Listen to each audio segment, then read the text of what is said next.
Yun. Sinerge natin sa Google. Ito daw ay isang giant African land snail. Yan.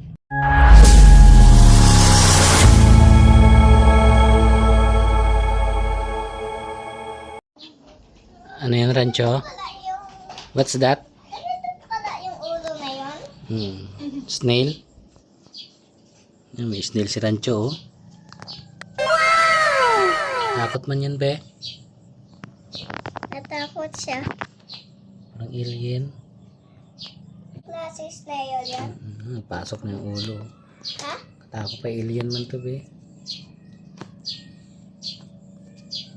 Tingnan nga ito.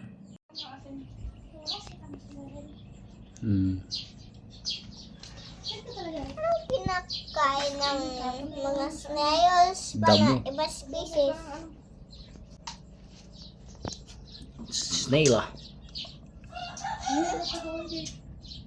Tignan natin ang ulo niya, oh.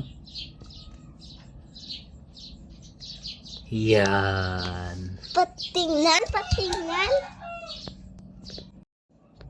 Anong masasabi mo dyan, be? Saan mo napulot yan? Ha? Tagabayan. Kalintaan. Saan? Kalintaan.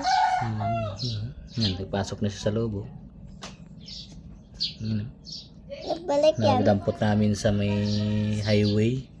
Hindi pinalampas ni Rancho. Ba't naglampas?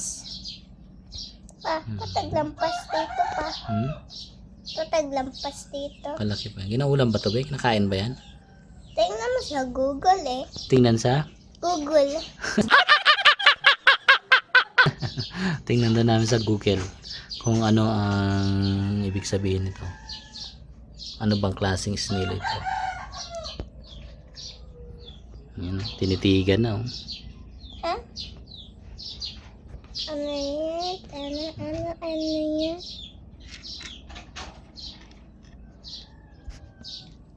Takot. Malaki. I-search natin sa Google kung ano ang ibig sabihin nito. Yun. Sinerge natin sa Google. Ito daw ay isang giant African land snail. Yan. Poisonous. May bawal daw itong hawakan ng walang protection ng ating kamay. No? Ito ay hindi galing sa Pilipinas. Galing daw ito sa bansang sa Africa. Yan. Nung kalawang digmaang pandaigdig. Atin ba'y nalampas? Yan, oh. Bawal yan hawakan. Pa, dapat maggawa tayo sign na pwede hawakin yan pa. Opo, wag daw hawakan. Maglalagay tayo ng signage. Na? Paano yan sulat? Wag mo ilapit. Paano ba yung sulatin? Paano yun hiya? Para yung sulatin eh. Madali na isulat yun. Ano bang isulat natin? Di pwede hawakin. Oo, bawal hawakan. Yun ay signage na bawal hawakan. Oo, tingnan mo. Yan na, lumalabas na yung ulo ng ano na yan, oh. Grabe. Ganyan pala yung ulo. Giant African land snail.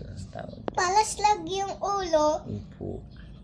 Ganyan yung ulo na slag, di ba? Nakakatakot. Hindi rin niya kinakain. Yan. Wag!